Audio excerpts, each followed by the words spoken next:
Assalamualaikum warahmatullahi wabarakatuh. Alhamdulillahi rabbil alamin.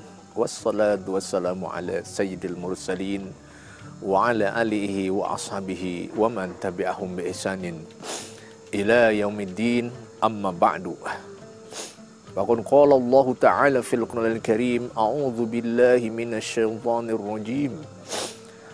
Ittabi'u ma unzila ilaikum min rabbikum wa la tattabi'u min dunihi awliya'a qalilan ma tadhakkarun. Shadaqallahul azim. Para pemirsa TV One yang dirahmati Allah Subhanahu wa ta'ala, tasyakur kita haturkan kepada Rabb yang Maha Ghafur, puja kepada Tuhan yang Maha Kuasa, yang dengan nikmat dan iradatnya lah kita semua bisa menikmati keseharian kita sebagai hamba-hamba pengabdi, hamba-hamba yang kaya dengan ketaatan, hamba-hamba yang rindu dengan kesempurnaan pengabdian kepada Ilahi Rabbi. Para pemirsa yang dirahmati Allah Subhanahu wa ta'ala, kedisiplinan dalam beragama itu adalah sesuatu yang mutlak sifatnya. Karena agama ini memiliki dimensi yang disebut dengan ta'abbudi, alias aturan ibadah yang sudah sangat given, yang sudah sangat permanen, yang sudah sangat jelas sifat dan aturannya, sehingga tidak boleh ada intervensi akal. Sholat duhur 4 rakaat itu tidak bisa dilogikakan apa alasannya. Sholat subuh 2 rakaat itu tidak bisa dilogikakan oleh akal. Kenapa alasannya? Karena itu adalah hak otoritas syariat, asyari, Allah sebagai pembuat syariat. Ya, jadi aspek ta'abbudi ini mau tidak mau harus benar-benar dibaca dengan baik, dibaca dengan benar, dibaca secara utuh oleh setiap diri kita.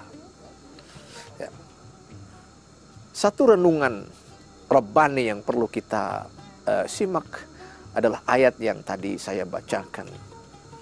A'udzu billahi minasyaitonir rajim. Ittabi'u ma unzila ilaikum min rabbikum wa la tattabi'u min dunihi awliya'a qalilan ma tadhakkarun. Ikutilah oleh kalian segala apa yang turunkan Allah kepada Rasul kalian. Dan jangan kalian mengikuti di luar ajaran ilahi kepada Rasul. Qalilan ma tadzakarun. Sayang, sedikit sekali orang yang sadar, sedikit sekali orang yang patuh dengan titah Allah seperti ini. Apa yang diinginkan Allah Subhanahu wa ta'ala dari pernyataan ini?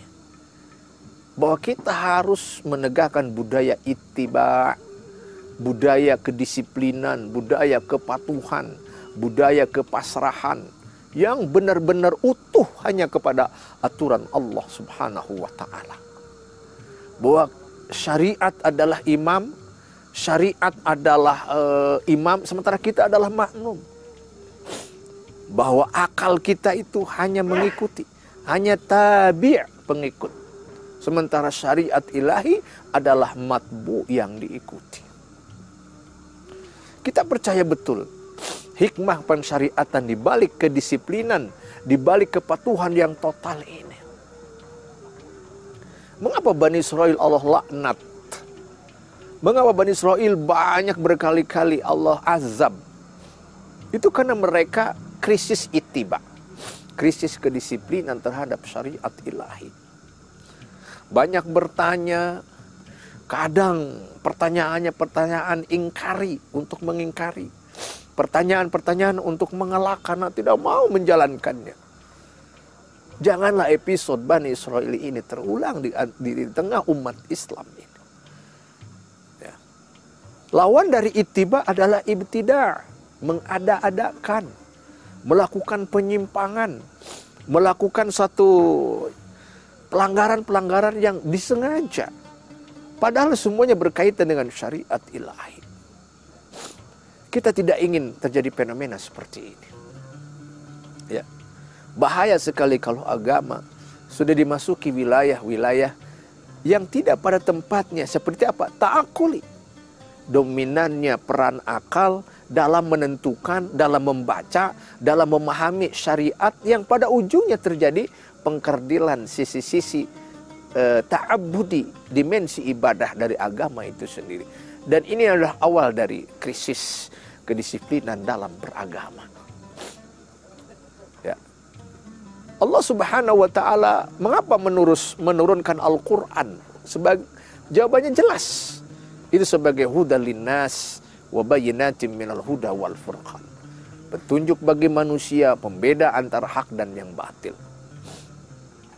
Artinya ini gambaran bagi kita sekalian bahwa apa yang kita nikmati, apa yang kita jalani sekarang dalam agama, semuanya adalah dalam bingkai. Kita taat di atas segalanya, menyingkirkan ego-ego, rasionalisme ketika menjalankan hal yang bersifat syar'i, ta'abbudi. Para pemirsa TV One yang dirahmati Allah Subhanahu wa taala, betapa kita mendambakan sekali umat-umat yang disiplin kepada syariat Allah. Para umara yang begitu tegas mengawal tegaknya aturan-aturan ilahi dalam semua bidang kehidupan.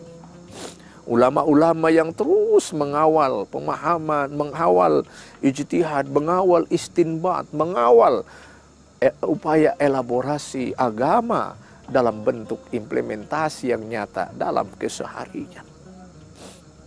Indah sekali kalau semua terjadi. Disiplin dalam beragama, disiplin dalam terhadap syariat ilahi yang suci. Sekulerisme yang terjadi di barat, biarkan itu adalah zona domain mereka. Eropa pernah punya trauma karena ada benturan antara agama dan gereja, antara agama dengan negara. Ya, mohon maaf, ada benturan antara agama dan negara. Ketika hegemoni agamawan di Eropa masa lalu begitu dominan, sehingga muncul teriakan ingin membebaskan dari belenggu agama. Ya. Islam tidak mengenal adanya dikotomi, tapi yang ada adalah wad'u syai'in fi mahallihi, menempatkan sesuatu pada tempatnya. Kita ingin sekali Indonesia adalah, ya betul, seperti sudah kita tahu, Indonesia bukan negara agama, tapi juga bukan negara sekuler. Sebuah ijtihad yang indah dari para ulama menerima Pancasila sebagai ijtihad final umat Islam.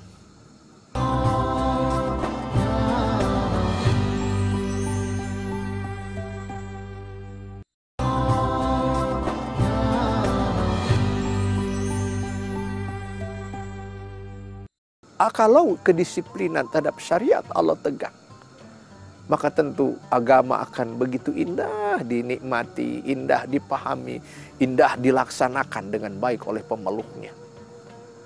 Begitu kuat sekali komitmen umat menjaga ya semua tradisi, semua dasar, semua hal-hal yang berkaitan dengan aturan-aturan ilahi ini. Tidak akan pernah nyinyir, tidak akan membuli hal-hal yang berbau agama. Ittabi'u ma unzila ilaikum min rabbikum.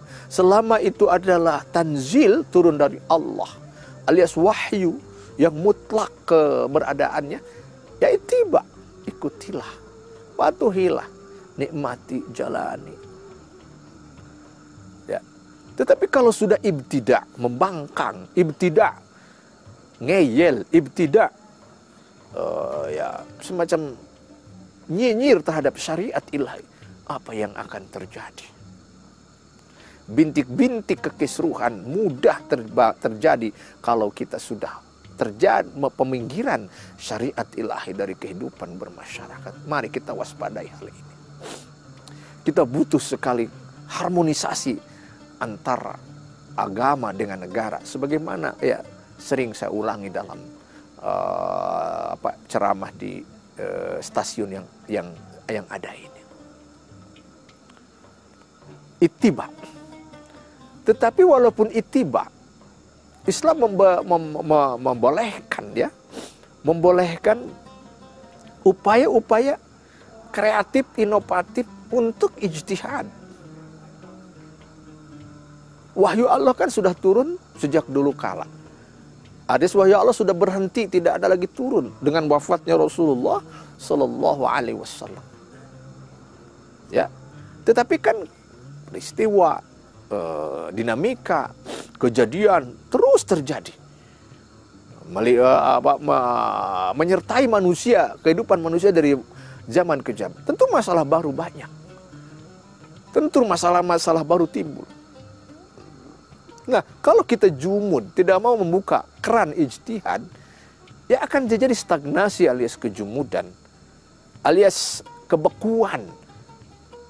Maka kita buka ijtihad. Ijtihad tentu ada ijtihad jama'i, ijtihad kolektif, yang bukan ijtihad yang bersifat fardiyah individu.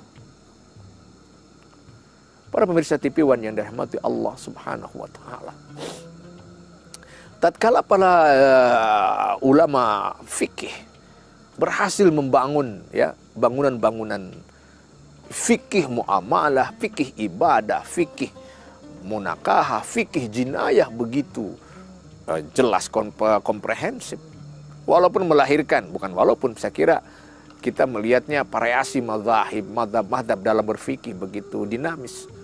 Biarlah itu kekayaan khazanah ya. Ketika mazhab muncul, itu kan upaya bagaimana membaca kembali, merumuskan kembali, menafsirkan kembali wahyu Allah Subhanahu wa Ta'ala dalam tatanan hukum-hukum yang normatif. Ya, Al-Quran hanya menyuruh aqimus shalah, tegakkan salat. Loh, bagaimana cara salat? Detil-detil salat, memulai salat, mengakhiri salat, syarat sah salat, syarat wajib salat, sunat-sunat salat, hal-hal yang makruh dalam salat, apa yang membatalkan salat. Ini kan bagian tugas ulama fikih yang berhasil merumuskan namanya fikih salat. Betapa kita berutang budi dengan para ulama fikih, para ulama usul, yang mereka berjibaku, berusaha membaca dengan detil, dengan teliti ya terhadap teks-teks agama yang melahirkan peraturan-peraturan normatif, praktis. Nah, di zaman modern sekarang ini, ketika kita nyinyir atau tidak akomodatif, tidak responsif dengan kehadiran ulama-ulama warasatul anbiya, ulama fikih, ulama yang benar-benar berhasil mengelaborasi ya seluruh teks-teks agama, ini adalah sebuah sikap yang sangat-sangat memilukan, menyakitkan. Kita tengok bagaimana Andalusia ketika pada masa jayanya, ketika Harun al-Rasyid, Khalifah Harun al-Rasyid membangun peradaban yang begitu indah untuk bangsa dan umat pada saat itu, ternyata itu berasas dari kebebasan berijtihad, kebebasan beraktivitas, menggali, meneliti, menelaah ilmu secara terbuka. Ulama difasilitasi oleh negara, oleh negara untuk silakan riset, silakan menulis. Kalau negara ketika betul-betul sebagai harisuddin, penjaga agama, berarti biarkan para ulama berkreasi, beri bantuan, beri fasilitas. Mengapa untuk hal yang bersifat SDM sangat fundamental tidak sama perhatiannya, seperti hanya membangun fisik, jalan, bangunan, dan lain sebagainya. Ini ada sesuatu yang direvisi dengan semangat ittiba, semangat disiplin, semangat mengabdi, semangat kita menjalani syariat ilahi dengan penuh kesempurnaan dari cara pemahaman, ijtihad maupun mungkin praktek-prakteknya secara detil. Para pemirsa yang dirahmati Allah Subhanahu wa Ta'ala, sungguh tatkala agama ini lahir sebagai inspirasi, tentu ini akan menjadi obat ataupun menjadi solusi dari kegelisahan umat manusia, dari ketidaktahuan manusia, dari ketertutupan mungkin informasi, Agama datang untuk sebagai informan. Apalagi Islam dengan ajaran, dengan dimensi akidahnya, dimensi tauhidnya, Masya Allah. Itu menyingkap semua hal yang ghaibiyat, hal yang bersifat metafisik, hal yang bersifat supranatural. Sehingga apa yang terjadi? Tersingkaplah seluruh misteri-misteri yang bersifat filosofis yang belum diketahui oleh manusia. Bukankah ini fungsi dari agama, para pemirsa TPWA dimanapun berada? Ya, ibtida melahirkan ijtihad. Ijtihad. Ya. Nah, dan tentu saja ijtihad modern. Apalagi ya, dalam bab muamalah, ekonominya, dalam bab keuangan, dalam bab transaksi. Masya Allah. Bab fikih muamalah ini adalah warisan terbaik dari para ulama-ulama untuk kita melakukan satu transaksi abad modern dengan syar'i, ya, dengan melahirkan inovasi-inovasi yang sangat cemerlang, brilian, sehingga Islam, agama, benar-benar menjadi problem solver dari apapun permasalahan, termasuk dalam ekonomi, termasuk dalam financing, termasuk dalam hal bagaimana entrepreneurship, wirausaha dan lain sebagainya. Ya. Ayat hukum sangat sedikit dalam Al-Quran, tidak lebih dari 10%. Tapi ayat-ayat inspiratif, ayat-ayat yang penuh dengan tadabbur, kontemplasi begitu banyak sekali. Kisah Nabi Musa diulang-ulang beberapa kali. Nabi-nabi juga Allah utarakan dalam Al-Quran. Yang semuanya adalah menjadi inspirasi, menjadi spirit, menjadi energi bahwa kita harus menjaga khazanah ilahi, khazanah syariat ilahi dengan baik sekali, dengan benar. Termasuk nanti kehadiran daulah, kehadiran sultan, kehadiran umara yang benar-benar mengawal dengan tegas, mengawal dengan cerdas akan eksistensi agama yang digawangi oleh para ulama.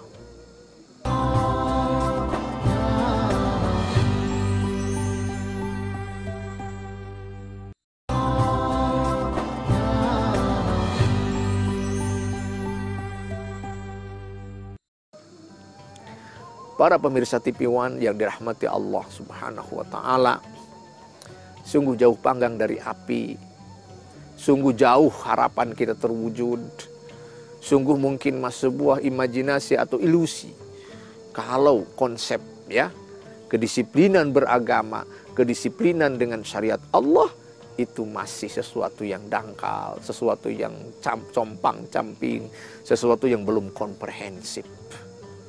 Ada waktu, ada proses, harus ada keinginan memang, ya. Bagaimana peran para ulama mencerdaskan umat ini. Peranan umara mengawal program edukasi, bimbingan keumatan ini.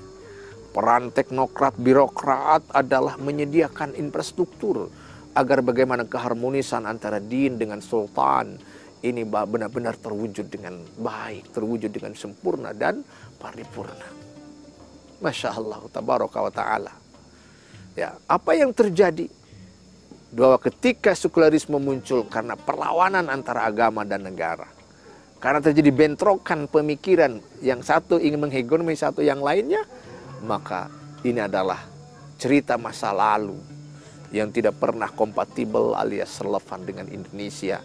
Negara yang agama menjadi spirit, agama menjadi energi, agama menjadi aspirasi yang walaupun tentu saja power aspirasinya adalah secara konstitusional, secara legal, berbasis adat, tradisi, konstitusi yang ada di masing-masing negara. Indah sekali, Masya Allah. Pandemi yang berhasil kita lalui, mungkin saya kolaborasi antar lini ketika bagaimana membangun solidaritas di tengah korban bergelimpangan satu sama lainnya akibat pandemi. Sungguh sebuah potret yang indah sekali. Potret yang terbaik. Bagaimana bangsa ini bangkit di tengah ujian, di tengah tantangan sebesar apapun, setinggi apapun. Mari budaya ini, khazanah ini, warisan ini kita jaga. Para pemirsa dimanapun berada. Ya, kita adakan, kita jauhkan dari stigma-stigma yang tidak pada tempatnya terhadap agama ini. Dan memang kalaupun ada kekeliruan, biarkanlah para ulama yang membangun edukasi tanpa henti. Ya, bimbingan-bimbingan yang begitu sistemik agar nanti ya fikroh-fikroh atau tidak pemahaman yang salah itu bisa diluruskan kembali. Hadirkan budaya dialog agar kedisiplinan dalam bersyariat itu benar-benar menjadi dasar terwujudnya masyarakat madani yang kita dambakan ini. Budaya buka budaya hiwar, budaya dialog yang benar-benar membuat kita ini bisa lebih tajam, membangun optimisme, lebih kuat, membangun harapan untuk Indonesia yang jaya, Indonesia yang berwibawa, Indonesia yang gemah ripah loh jinawi dalam balutan baldah thayyibah warabun ghafur. Jalan masih panjang, tapi harapan masih juga bisa kita jaga. Selama tadi, ittabi'u ma unzila ilaikum mir rabbikum, alias ittiba, kedisiplinan terhadap syariat ilahi begitu nampak, begitu terwujud dengan kuatnya. Mari hadirkan Quran di hati kita sebagai undang-undang kehidupan. Hadirkan Al-Quran kita di kantor-kantor pekerjaan kita, di pasar-pasar kita, di lembaga-lembaga pendidikan, di lembaga sosial kita semua. Kan itulah wajib kebutuhan hanya ittiba. Dan jangan mengekor kepada di luar syariat ilahi. Cukupkan dengan syariat ilahi.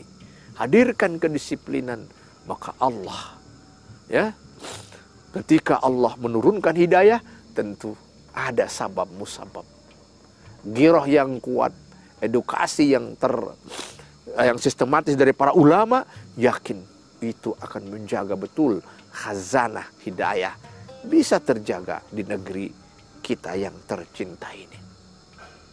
Karenanya, apapun dan bagaimanapun, segala dinamika, segala tantangan, biarkan itu menjadi satu seni kehidupan.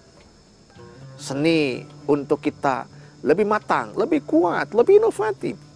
Bagaimana mengkompromisasikan antara din dengan daulah, antara Al-Quran dengan sultan secara baik, secara bijak, secara proporsional.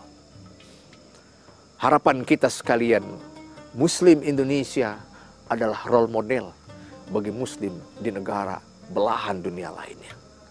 Muslim yang benar-benar inspiratif, menginspirasi nilai-nilai rahmatan lil alamin, menciptakan nilai-nilai wasatiyah kepada seluruh, sehingga agama Islam benar-benar menjadi penyejuk bagi peradaban manusia. Apa yang dilakukan secara keliru oleh sebagian kecil umat Islam, janganlah itu dijadikan alasan untuk menyudutkan mayoritas umat Islam yang banyak ini. Berbuatlah yang objektif, yang proporsional. Bagaimana kesalahan dalam beragama jangan menjadi penyebab mendiskreditkan agama itu sendiri. Salah pemahaman bukan hanya milik satu agama. Radikalisme bukan hanya milik suatu agama. Radikalisme bukan hanya milik satu negara. Siapapun akan terjerat dengan yang namanya radikalisme. Pasti. Tapi kita punya rem, kita punya kompas. Bahwa kembalikan agama pada relnya. Hadirkan fungsi ulama dengan sepenuhnya. Lalu bagaimana kolaborasi as-sultan, pemerintah dengan umat, dengan ulama, yakin menghasilkan satu tatanan kehidupan yang berdampak, yang kuat, yang berwibawa, yang pada ujungnya Islam sendiri akan berkibar sebagai dinus salam, agama pencipta perdamaian, bukan dinul harb, agama pencipta peperangan. Barakallahu li wa lakum. Wassalamualaikum warahmatullahi wabarakatuh.